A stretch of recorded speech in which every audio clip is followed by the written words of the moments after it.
Bonjour à tous et bienvenue dans le podcast Les Illuminations pédagogiques. Un podcast présenté par l'Action 3 du projet HIL qui s'intéresse à des pédagogies brillantes. Mail, c'est quoi? HIL, c'est un projet qui a pour vocation de former les ingénieurs en agroalimentaire de demain et de les accompagner dans le développement d'aliments innovants éco-conçus en s'appuyant sur des ressources et outils pédagogiques innovants. Je suis India, ingénieure pédagogique sur le projet HIL basé à Oniris, à Nantes. Je suis Alban, ingénieur pédagogique sur le projet HIL basé à l'Institut Agro-Dijon. Aujourd'hui, nous mettons en lumière l'apprentissage par le faire avec les ateliers du faire du projet Agro-Open Lab de l'Institut Agro-Dijon. Nous recevons Pierre-André Maréchal et Ambroise Marin. Vous pouvez vous présenter chacun votre tour. Qu'est-ce que vous faites et quel est votre rôle au sein d'AOL? Donc, moi, je suis Pierre-André Maréchal, je suis enseignant-chercheur à l'Institut Agro depuis un certain temps. Et moi, ma spécialité, c'est le domaine du génie des procédés agroalimentaires et notamment les machines qui servent à fabriquer des produits agroalimentaires. Par rapport à AOL ou l'Agro Open Lab de l'Institut Agro-Dijon, moi, je suis responsable, je sais pas si on peut dire responsable en fait. J'anime ou je suis responsable de 3 ateliers du fer qui sont Technum, Bubble Lab et Transpa. Avec d'autres personnes, on est en co-animation, co-responsabilité autour de ces ateliers. Le premier, Technum, c'est un atelier qu'on a conçu parce que on avait remarqué que les ingénieurs manquaient de connaissances en tout ce qui était prototypage et développement d'outils, de machines dans le domaine agronomico-agroalimentaire. On s'est dit que monter un atelier où les étudiants pouvaient développer ces compétences, ça apportait un plus, même moi, à leur cursus. Donc ça, c'est Technum. Donc Technum, c'est les outils de prototypage pour développer des outils, des objets ou des machines. Donc des prototypes de ces machines. Bubble Lab, c'est un atelier où les étudiants peuvent venir fabriquer des produits fermentés liquides qui sont bière, kéfir, kombucha et saké. Et le troisième, Transpat, c'est la fabrication, en fait, tout ce qui tourne autour de la fabrication de pâtes alimentaires. Et Transpat, pourquoi? Parce que en fait, cet atelier, comme Bubble Lab, est transportable.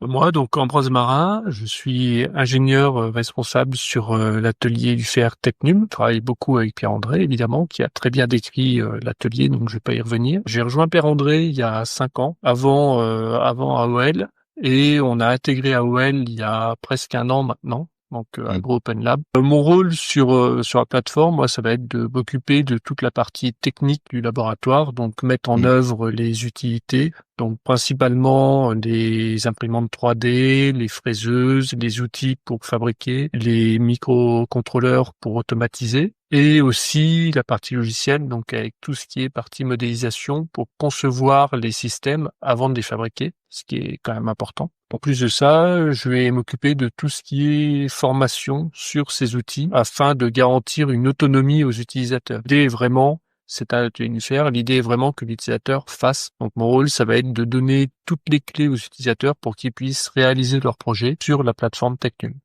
Est-ce que peut-être vous pouvez essayer de définir un peu AOL? Qu'est-ce que le projet AOL et quel est son but? Le projet AOL, c'est de réussir à mettre en place dans la pédagogie, au départ c'était ça, c'est de mettre en place dans la pédagogie ou dans la formation des ingénieurs, de la pédagogie par le faire. D'accord. Et de mettre en place cette pédagogie dans le cadre des ateliers pour faire en sorte que les ingénieurs finalement acquièrent des compétences et des connaissances par le faire, en réalisant des projets, en réalisant des constructions, des objets et ainsi de suite. C'est ce qui était créé au départ. Le départ, c'était ça à l'intérieur de l'Institut Agro. On s'est dit que cet objet, en fait, il pouvait s'ouvrir notamment à des lycéens et qu'on pouvait développer cette pédagogie du fer et ces ateliers du fer avec les lycées agricoles qui sont des lycées agricoles de la région, et aussi les institutions telles que l'INRA pouvaient aussi développer des ateliers du fer spécifiques pour ouvrir en fait les champs du possible dans l'ingénierie pédagogie et surtout réouvrir le fait que les étudiants puissent réaliser un projet de A à Z en leur permettant d'acquérir des compétences et des connaissances en même temps que ce projet. Donc on a un certain nombre de partenaires, je pourrais pas dire le nombre de partenaires qu'on a là-dessus. C'est un projet qui a commencé en septembre 2024 pour lequel on a défini le lancement pendant 5 ans. Et ce qui est très important de bien comprendre sur ce projet, c'est un projet de construction autour de l'idéation, autour de la mise en place finalement de ces ateliers, et pour nous de l'intégrer dans le cursus des ingénieurs de l'Institut Agro-Dijon. Tu veux compléter, Ambroise? Moi, je suis plus une petite main sur le projet. On a déjà commencé finalement un petit peu l'intégration au cursus par le biais de pas mal de projets en deuxième année principalement, où on va pouvoir proposer des projets aux étudiants qui vont réaliser leurs projets, apprendre. Pour compléter ce que disait Pierre-André sur la pédagogie par le faire, c'est construire leur expérience aussi. Construire leur expérience, donc apprendre, faire des erreurs, se confronter à l'échec, ce qui est assez novateur finalement dans la démarche d'apprentissage, faire des échecs une méthode d'apprentissage. On a parlé de 3 ateliers qui nous intéressent plus particulièrement, mais dans AOL, en fait, l'objectif, c'est de créer 12 ateliers au sein de l'Institut Agro-Dijon. Et ces 12 ateliers seront créés avec les partenaires qui sont les lycées agricoles ou l'INRA ou les laboratoires de recherche. Donc, on a une ambition quand même assez forte parce que c'est 12 ateliers qui seront accessibles aux étudiants dans le cadre de leur cursus pour développer leur propre projet. J'ai un peu entendu du coup dans l'atelier qui peut venir dans vos ateliers. J'aurais tendance à dire tout le monde. Dans Agro Open Lab, il y a Agro, enfin, tout le monde a compris. Il y a Lab, ça c'est ce qu'on est en train d'expliquer. Et il y a le mot peut-être le plus important, c'est Open. Okay. Donc l'idée c'est d'ouvrir. Alors nos clients principaux pour l'instant, ça va être nos étudiants, ne serait-ce que pour des raisons d'assurance anciennes. Nos personnels, donc n'importe quel personnel peut accéder au laboratoire, aux ateliers du fer. Et plus tard, des étudiants de l'UPFC pourront venir sans aucun problème, des étudiants des lycées agricoles pourront venir dans le cadre de partenariats pour mener des projets, des étudiants de classes préparatoires pourront venir pour mener leurs projets, leur TIPE, c'est les projets de deuxième année en classe prépa. Et les étudiants de seconde. Et les étudiants de seconde, oui, qu'on accueille d'ores et déjà dans le cadre de stages. Et ça a fait ses preuves. Okay. Les élèves de seconde sont extrêmement contents d'être actifs, d'apprendre des outils. Alors on vulgarise évidemment, d'apprendre des outils et de fabriquer des choses. Donc ça marche vraiment bien et on plante peut-être les graines pour l'ingénieur de demain. Vous avez déjà eu des retours, ou même vous, est-ce que vous constatez des choses ce qu'on constate, c'est que parce que si on regarde les ateliers un peu en dehors de AOL, en fait, le Technum, par exemple, c'est un atelier qui existe depuis 7 ans. D'accord. Donc il y a quand même un certain temps ou un certain nombre d'étudiants qui sont passés. On voit le changement, en fait, finalement, dans ce que sont devenus les étudiants et ce qu'ils ont aussi trouvé comme métier par rapport à ce qu'ils ont appris, justement, dans les ateliers. Le fait que Technum soit un atelier autour de tout ce qui est le prototypage de systèmes automatisés ou robotisés, on voit que le marché, finalement, des étudiants s'ouvre parce qu'ils sont passés par cet atelier. Donc pour nous, c'est assez intéressant parce que on est content par rapport à ce qu'on a fait. Je vais revenir sur ce que disait Ambroise. Notre difficulté, c'est parce qu'on a quand même une difficulté en termes d'accueil. C'est comment on accueille les gens de façon, on va dire, sécurisée dans des labs dans lesquels ils vont utiliser des machines qui peuvent être plus ou moins dangereuses. C'est vrai que c'est quelque chose qu'il faut encore qu'on travaille, notamment quand les gens ne sont pas des étudiants de l'Institut Agro-Dijon. Quand ce sont des étudiants qui sont partenaires d'AOL, ça va, mais quand c'est des gens qui sont pas du tout partenaires d'AOL, c'est un peu plus compliqué. Et en plus, nous, on a une ambition, c'est aussi de faire venir des gens qui sont pas forcément des étudiants, pas forcément des personnels de l'Institut Agro, des gens, par exemple, de Dijon ou du Grand Dijon. Et des gens avec qui sont de différentes générations, qu'on puisse mélanger aussi les générations dans ces ateliers du fer, avec des gens qui sont, par exemple, prendre le cas extrême de retraités qui ont une compétence, pourraient venir finalement travailler avec des étudiants de première année ou de deuxième année, chez nous, ou de lycée, sur des objets, des projets. Ça, à terme, ça, c'est l'ambition. Si on se dit qu'on a l'atelier du fer, il faut qu'il soit aussi transgénérationnel et puis qui puisse être accessible par un ensemble de gens dans la société.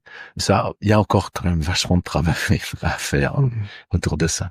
Pourquoi vouloir remettre de l'apprentissage par le fer à l'Institut Agro-Dijon? Parce que, nous, ce qu'on s'est aperçu en fait dans le cursus, c'est que finalement, le faire par les étudiants ou l'innovation ou la création ou dans les projets, la mise en œuvre par les étudiants eux-mêmes de création d'objets, de réalisation d'objets ou d'outils ou de machines, ça n'existait pas. Même quand on se dit, par exemple, on a des travaux pratiques, Travaux pratiques, c'est plutôt quelque chose qui est réaliser un exercice qui est dicté avec un poli, et donc c'est des apprentissages, hein, c'est des acquisitions de compétences, mais dans ce cas-là, là, il n'y a pas de liberté au sein pour l'étudiant de créer, d'innover et de réaliser. Dans ce qu'on voulait, c'est créer des lieux où justement l'étudiant pouvait développer lui-même finalement ce qu'il cherchait à développer en termes de projet, puis qu'il puisse mettre en place finalement de l'innovation et aussi de la mise en œuvre, et donc du faire.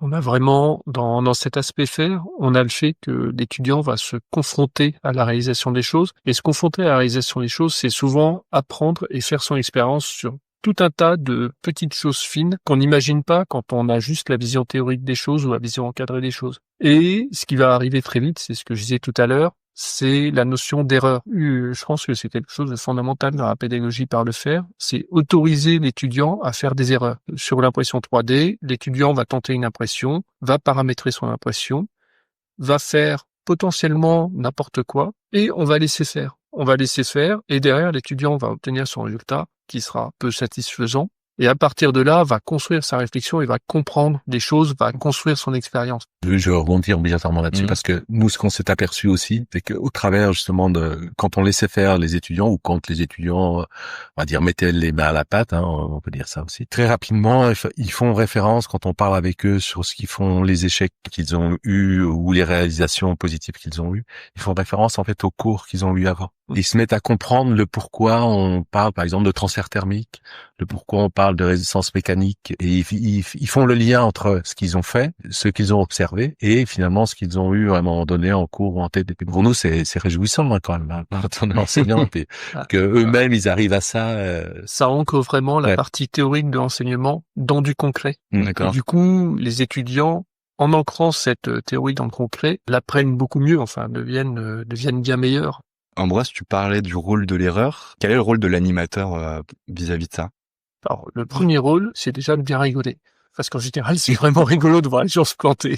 Non, le rôle principal de l'animateur, plus sérieusement, ça va être justement de détendre l'étudiant par rapport à ça. Parce qu'on se rend compte d'une chose dans la pédagogie par faire, c'est que les étudiants ont fait toutes leurs études dans un environnement où les choses sont maîtrisées. On a des problèmes, les solutions existent. En général, les enseignants ont bien fait leur travail, ont déjà préparé les solutions. En fait, c'est quelque part un texte à trous, les études. Et là, dans la pédagogie par refaire, d'un coup, on leur propose la liberté. C'est pas un texte à trous, c'est un trou dans lequel on va créer un texte. Et ça, enfin, moi, je trouve que c'est faire son expérience. Et l'expérience, tout le monde sait que ça ne se transmet pas.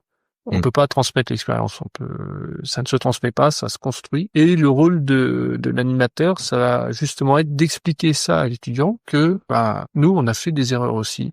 On a fait tout un tas d'erreurs et ils en font aussi et c'est normal. Et maintenant, ces erreurs, par contre, ce qui est embêtant, c'est si on les refait. Donc, faut les comprendre pourquoi, aller chercher la théorie. Donc, on met en adéquation la théorie, la pratique, on construit l'expérience et derrière, c'est quelque chose qui sera ancré en eux. Et aller leur donner les éléments théoriques pour qu'ils puissent évoluer sur leur pratique et comprendre pourquoi tel système marche, pourquoi il marche moyen, pourquoi il marche pas du tout.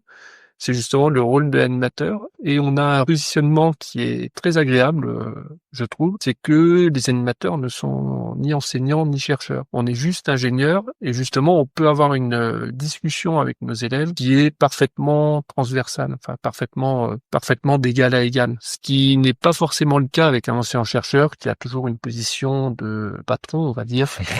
c'est lui qui connaît dans son cours, c'est l'enseignant-chercheur qui tient son rôle. Dans l'atelier du faire, justement, on va pouvoir avoir des conversations beaucoup plus détendues avec les étudiants et les animateurs. Nous aussi, hein, on ne sait pas tout et on peut s'autoriser déjà à faire des erreurs et à apprendre avec les étudiants. On a des projets, parfois, on va apprendre avec les étudiants et là, ce qu'on va fournir aux étudiants, c'est pas une connaissance brute, mais plus une méthodologie et comment on va réussir à résoudre un problème inconnu. Non, parce que il y a un truc qui est sous-tendu là derrière ce que dit Ambroise, c'est aussi suggérer. C'est suggérer aux étudiants des idées, des solutions, mais simplement dans la suggestion. Puis après aussi, c'est apporter aussi des éléments de compréhension que l'étudiant n'a pas vu ou n'arrive pas à trouver tout de suite. On est tout le temps dans la suggestion. Le rôle des animateurs, et moi, ce que j'aime bien avec Ambroise, c'est ça. Qu'il arrive simplement à suggérer aux étudiants des idées ou un morceau d'idée ou un morceau de piste. Et puis après, c'est l'étudiant qui va reprendre cette idée. Comment vous imaginez la place de l'apprentissage par le faire d'ici 5 à 10 ans dans l'enseignement supérieur? En fait, ce qui aujourd'hui est assez compliqué dans l'enseignement de la formation d'ingénieur, c'est que nous, on l'a vu quand on a ouvert, par exemple, Technum, c'est que les étudiants, ils ont peu de temps, voire pas de temps libre dans lequel ils peuvent aller développer des projets sur des ateliers du fait.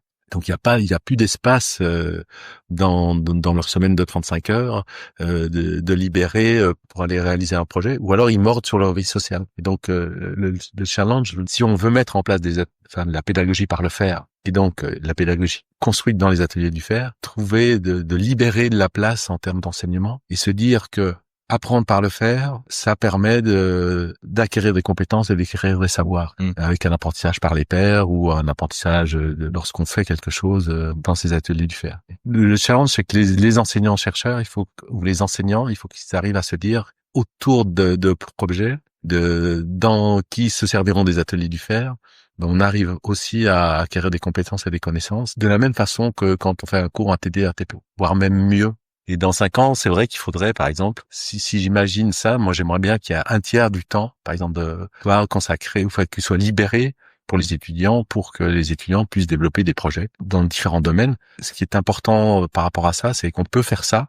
Il faut que les enseignants-chercheurs ou les enseignants, ils soient capables, ou ils aient envie finalement aussi d'accompagner ce développement, et puis après qu'ils aient envie et qu'ils soient capables d'accompagner les étudiants sur leurs projets. Et ce que disait Ambroise, c'est important parce que quand on travaille avec des étudiants sur leurs projets, des fois on n'a pas les solutions. On n'a pas comme un TD, un TP, on n'a pas les solutions au bon cours.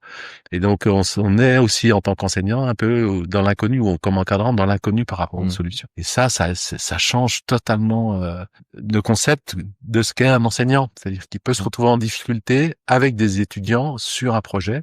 Okay. Et qu'à un moment donné, il faut admettre que on peut être en difficulté, puis tant pis, on va apprendre aussi. Mais on peut dire que ça marche pour autant. Ça marche bien. Aujourd'hui, ça marche surtout ce dont tu as parlé, Ambroise, c'est-à-dire les projets, ce qu'on suit en termes de projets ou en termes de modules. On s'aperçoit que les étudiants sont très réceptifs par rapport à ça. Que nous, dans Technum comme dans Bubble Lab, par exemple, qui sont des ateliers qui marchent depuis un certain temps, les étudiants s'investissent dedans, sont totalement responsables de ce qu'ils font, sont totalement responsables de l'atelier et travaillent avec nous de façon très simple. C'est fluide. Vous avez un exemple de projet qui a été réalisé récemment? Une étudiante qui a participé à un module projet. Un module projet, c'est quelque chose qui a été mis en place par Pierre-André et par Dominique Champion. C'est, dans le cadre des modules optionnels, une proposition faite aux étudiants de développer leur propre projet en s'appuyant sur les ateliers du fait. Et donc, une de nos étudiantes a souhaité développer un système pour renseigner la quantité de foin restante dans le rack de son cheval. Sa problématique était que son champ est relativement loin et la personne qui s'en charge parfois est un petit peu légère pour aller visiter le champ qui est au fin fond de nulle part. Et donc elle a eu cette problématique, elle a développé par elle-même un premier prototype qui marchait pas si mal mais qui n'était pas parfaitement satisfaisant. Parce que il faut dire que donc c'est une fille de paysan, mais aussi c'est une biologiste. Donc elle avait à développer finalement tout le système qui permettait de mesurer la présence de foin dans ce mangeoire, pour cheval, et aussi tout ce qui était transfert de l'information à une distance de 10 km pour l'avertir que son mangeoire à foin était vide. Donc elle a fallu, dans son projet elle-même, il a fallu qu'elle travaille énormément sur des apprentissages dans des domaines qu'elle connaissait pas. Comme c'était son projet, elle a fait ses apprentissages. Oui, elle a fait un superbe travail. J'ai une dernière question pour vous. Si un établissement ou des enseignants veulent monter un atelier, par exemple, ou quelque chose qui s'y apparente, est-ce que vous avez des conseils un petit peu à leur donner ou des choses sur lesquelles faire attention ou ça aurait pu bloquer pour vous? Des conseils que vous auriez bien aimé avoir en lançant, par exemple, Technum ou un autre atelier? La chose à laquelle on n'avait pas fait attention, c'était justement le temps. les étudiants, le temps libre des étudiants. C'est-à-dire, en termes de moyens, donc il faut des moyens financiers parce qu'il faut des machines, il faut ça. Et à un moment donné, on s'est aperçu d'une chose, c'est que les étudiants, ils n'avaient pas le temps de venir. Et si on ne fait pas attention à ça, c'est-à-dire si on construit une machine et que cette machine ne peut pas être utilisée par les étudiants parce qu'ils n'ont pas le temps, ça ne peut pas marcher. Et ça, donc on a été obligé de réaliser justement des moments, de construire des moments où les étudiants pouvaient venir dans nos ateliers pour justement avoir le temps de développer leurs projets. Et il y a une autre chose quand même qu'il faut que je dise qui est important, parce que Technum n'aurait pas pu marcher si on n'avait pas ça, c'est que dans Technum, on a eu très rapidement un ingénieur, c'est-à-dire Ambroise Marin, qui est venu pour faire fonctionner Technum. Si on n'avait pas Ambroise Marin sur Technum, on n'avait pas une personne qui était là à demeure dans Technum pour recevoir les étudiants, pour aider les étudiants, ça n'aurait pas marché parce que les enseignants et les enseignants-chercheurs, ils n'ont pas le temps d'être tout le temps là. Il faut que les étudiants aient du temps pour venir, mais il faut aussi qu'il y ait quelqu'un qui puisse être là pour les aider justement à développer leur projet, à passer les difficultés qu'ils ont. Ça, c'est, je pense, l'élément fort, c'est quand même, si vous n'avez pas d'ingénieur, je pense que ça marche pas. Enfin, il faut quelqu'un qui soit là, qui soit présent pour répondre justement aux besoins des étudiants. Pour être disponible. Oui, pour être disponible. Il y a une disponibilité à avoir pour répondre aux projets, pour chercher souvent sur les projets. Okay. Une ouverture d'esprit à avoir aussi. C'est que les projets, on n'est pas là pour les diriger. Okay. Les gens qui dirigent les projets sont les gens qui les font. Les étudiants, les usagers, quels qu'ils soient. Et justement, il faut bien se dire aussi que il ne faut pas être dirigiste du tout. Les gens sont là pour faire leur projet. On en revient à l'erreur. Ils vont commettre des erreurs. Justement, si on dirige les projets, on fait plus de la pédagogie par le faire, on fait du travail dirigé, qui ressemble un petit peu, mais n'est pas la même chose. Ou des travaux pratiques. C'est pas l'idée. La vraie note positive, en fait, c'est que depuis qu'on a créé les ateliers du FAIR, franchement, moi, en tant qu'enseignant-chercheur, je m'épanouis, mais une force terrible, quoi. Et c'est parce que la construction de nouveaux types d'enseignement, le relationnel avec les étudiants sur des projets qui sont les leurs, et puis dans les apprentissages qu'ils mettent en œuvre, fait que moi, je suis depuis 7 ans épanoui. J'étais très épanoui avant, mais là, maintenant. Alors, je rebondis là-dessus. En tant qu'animateur, je veux dire que je m'éclate, mais vraiment, en particulier sur la partie modélisation, où la partie modélisation, c'est quelque chose qui est très libre, absolu. Et pour aider les étudiants, il faut apprendre à penser comme eux. On a tous notre manière de penser, notre manière de faire les choses, et c'est quelque chose qui est extrêmement agréable intellectuellement parlant. C'est que pour bien aider un étudiant, il n'y a pas falloir le forcer à penser comme moi. Il faut que je me force à penser comme lui, pour lui apporter l'aide qui sera nécessaire et qui l'amènera à finir son projet. Nous remercions encore une fois notre invité du jour pour son éclairage et sa disponibilité. Pour en savoir plus sur le projet IG, n'hésitez pas à regarder notre page LinkedIn. À très bientôt pour plus d'illumination pédagogique.